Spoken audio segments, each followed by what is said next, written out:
इस वीडियो के अंदर मैं आपके साथ शेयर करने वाला हूं कि ISSB 2022 में जो चेंजेस आई हैं वो कौन कौन सी हैं और उन चेंजेस का आपकी सिलेक्शन के ऊपर अगर कोई इफ़ेक्ट हो सकता है तो वो किस तरह का है। कैंडिडेट्स को क्या फ़ायदा होगा इन चेंजेस के साथ, और ये चेंजेस जो हैं वो कैंडिडेट किस तरह से यूज़ कर सकते हैं अपनी रिकमेंडेशन के चांसेस बढ़ाने के लिए। इस वीडियो के अंदर इन्हीं चीज़ों के ऊपर बातचीत करूँगा, तो चलिए वीडियो को स्टार्ट करते हैं।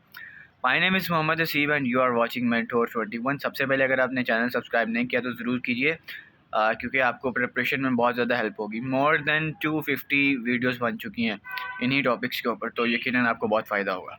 तो सबसे पहली अगर मैं बात करूँ, सबसे पहली जो चेंज आई है ISSB में वो ये है, डिप्टी प्रेसिडेंट के इंटरव्यू से स्टार्ट करते हैं।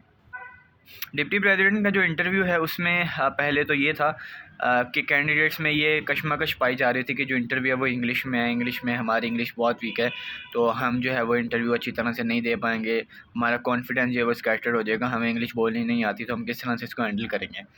रिसेंटली जो ISSB का बैच गुजरा था उसमें ये था कि कैंडिडेट के इंटरव्यू इंग्लिश में भी हुए हैं, उर्दू में भी हुए हैं, और इवन के पंजाबी में भी इस चीज़ को परसू किया गया है। इसका मतलब ये है कि जो डिप्टी प्रेसिडेंट है वो बहुत ही फ्रैंक वे के साथ इंटरव्यू कर रहा है।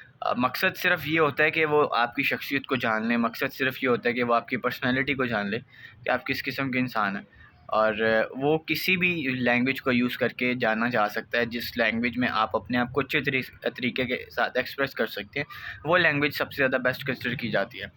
अब इंग्लिश पहले थी, अब इंग्लिश भी है, उर्दू भी है, आप उर्दू अच्छे से बोल सकते हैं, आप पंजाबी अच्छे से बोल सकते हैं, तो ये 3 लैंग्वेजेस में इंटरव्यू होते रहे डिप्टी प्रेसिडेंट के।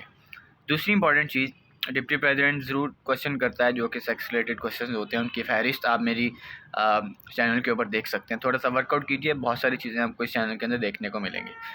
दूसरी इंपॉर्टेंट चीज़, जो इम्पॉर्टेंट चेंज आया है वो ये है कि साइकोलॉजिस्ट जो है वो चंद एक कैंडिडेट्स का इंटरव्यू लेता है। उन कैंडिडेट्स का इंटरव्यू लेना वो प्रेफर करता है कि जिन कैंडिडेट्स की पर्सनैलिटी के ऊपर उसको कोई डाउट होता है, या आपने अपने जो साइकोलॉजिकल टेस्ट था उसमें कोई ऐसी चीज़ लिख दी कि साइकोलॉजिस्ट को फिर आपसे मुशावरत करनी पड़ती है, आपसे इंटरव्यू करना पड़ता है किसी भी पॉइंट की कंफर्मेशन के लिए। फॉर एग्जांपल अगर उसको आपके कैरेक्टर के ऊपर डाउट है तो वो आपसे इंटरव्यू कर लेता है, बातचीत कर लेता है, जिससे वो कंफर्म ये करना चाह रहा होता है कि आपका कैरेक्टर जो है वो उसमें ख़राबी तो नहीं है कोई। तो साइकोलॉजिस्ट जो है वो हर कैंडिडेट का इंटरव्यू नहीं ले रहा, वो चंद एक कैंडिडेट का इंटरव्यू ले लेता है। उसके बाद तीसरी इंपॉर्टेंट चीज़ ये है कि पहले तो ये होता था कि आपका स्क्रीनिंग आउट टेस्ट होता था, जो कैंडिडेट स्क्रीनिंग आउट टेस्ट को फ़ेल कर देते थे वो उसी दिन वापस आ जाते थे। लेकिन अब ये है कि स्क्रीनिंग आउट टेस्ट जो है वो ख़त्म किया गया है, काफ़ी पहले का ख़त्म किया हुआ है। उसके रेलेवेंट में एक OPI टेस्ट आता है। OPI टेस्ट क्या होता है कि आपने सिर्फ़ और सिर्फ एग्री डिसएग्री के ऊपर यहाँ क्लिक करना होता है। फॉर एग्ज़ाम्पल एक MCQs है कि मैं सच बोलता हूँ, उसके नीचे 4-5 ऑप्शन होंगी। एक ऑप्शन ये होगी कि स्ट्रॉन्गली एग्री, मतलब आप बिल्कुल इत्तेफाक करते हैं कि आप सच बोलते हैं। एक है स्ट्रॉन्गली डिसएग्री, एक है डज़ नॉट प्रेफर टू से, यानी कि आप जवाब देना मुनासिब नहीं समझते। एक है agree, strongly agree, disagree, strongly disagree, prefer not to answer. Okay, मतलब 4-5 ऑप्शन होती हैं। एक उसमें ये होती है कि आप आंसर देने नहीं चाह रहे, दूसरा ये होती है कि आप एग्री करते हैं, तीसरा होता है कि आप बहुत ज़्यादा एग्री करते हैं, चौथा ये होता है कि आप डिसएग्री करते हैं, पाँचवा ये होता है कि आप बहुत ज़्यादा डिसएग्री करते हैं। ये OPI टेस्ट कहलाता है। इसमें अब कुछ सिचुएशंस होती हैं और उन सिचुएशंस के भी MCQs बनाए होते हैं। अब ये इसके बाद कुछ सिचुएशंस ऐसी होती हैं कि जो बहुत लेंथी होती हैं सिचुएशंस। आपको मिसाल के तौर पे आप ट्रैफिक के ऊपर जा रहे हैं, एक ट्रक उल्टा पड़ा हुआ है, तो आप क्या करेंगे? आपको फिर उसको एलेबोरेट करना होता है कि अगर जा रहे हैं तो फिर आप ये करेंगे, मतलब एक छोटी सी आपको स्टोरी लिखनी होती है। एक सिचुएशनल रिएक्शन टेस्ट होता है जिसमें आपको 10 से 12 सिचुएशंस दी जाती हैं और आपने उनको एक्सप्लेन करना होता है। ये हो गया। उसके बाद जो इम्पोर्टेंट पॉइंट है कि जो मिलिट्री प्लानिंग है, पहले ये होता था कि मिलिट्री प्लानिंग एक टेबल के ऊपर स्ट्रक्चर बना होता था एक सिटी का, एक पूरे के पूरे विलेज का, और आप सब तमाम कैंडिडेट्स जो हैं वो उस टेबल के सराउंडिंग में खड़े हो जाते थे। एक तरफ GTO होता था, वो आपको एलेबोरेट करता था कि ये सारा का सारा सीन है, आप चलें प्लानिंग कीजिए। लेकिन अब की बात ये होगा कि हर कैंडिडेट अपनी अपनी प्लानिंग खुद करेगा। उसको सबसे पहले एक स्क्रीन के ऊपर जो है वो बता दिया जाएगा कि ये सिटी है, यानी कि सारी की सारी ब्रीफिंग अब ऑनलाइन होगी एक स्क्रीन के ऊपर। स्क्रीन के ऊपर जब ऑनलाइन ब्रीफिंग मुकम्मल हो जाएगी, फिर तमाम के तमाम कैंडिडेट्स को कॉपी और पेंसिल दे दी जाएगी, यानी कि एक पेज दिया जाएगा और कहा जाएगा कि तमाम के तमाम कैंडिडेट्स अपनी मिलिट्री प्लानिंग को खुद लिखें। पहले तो ये होता था कि तमाम के तमाम कैंडिडेट्स मिल के मिलिट्री प्लानिंग करते थे और कोई एक दो कैंडिडेट जो है वो उसको एलेबोरेट कर देते। लेकिन अब की बात यह है कि तमाम के तमाम कैंडिडेट्स जो हैं वो अपनी अपनी ज़ाती मिलिट्री प्लानिंग खुद लिखेंगे और वह पेज जो है वो आगे ट्रांसफ़र करेंगे।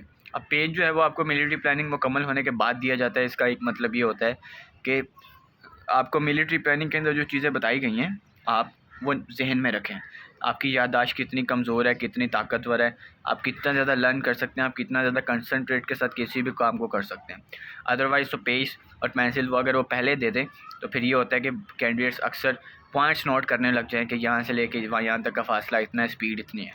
तो ये बेहतर तरीका अब कर दिया गया है कि तमाम के तमाम कैंडिडेट्स अब अपनी अपनी मिलिट्री प्लानिंग बनाकर उसको एक्सप्रेस करेंगे। तो ये मैं समझता हूँ कि वो कैंडिडेट्स जिनको बोलने नहीं दिया जाता था, अक्सर ग्रुप में ये होता था कि एक दो कैंडिडेट जो थे ना वो कंटिन्यूसली बोलते रहते थे, और जो कैंडिडेट थोड़ा सा शाय होता था वो बोलने से कासिर रहता था, तो उसकी पर्सनैलिटी के ऊपर थोड़ा सा इफेक्ट आ जाता था। लेकिन अब ये है कि तमाम के तमाम कैंडिडेट्स अपनी अपनी मिलिट्री प्लानिंग करेंगे बिल्कुल किसी भी प्रेशर के अंदर आए बगैर।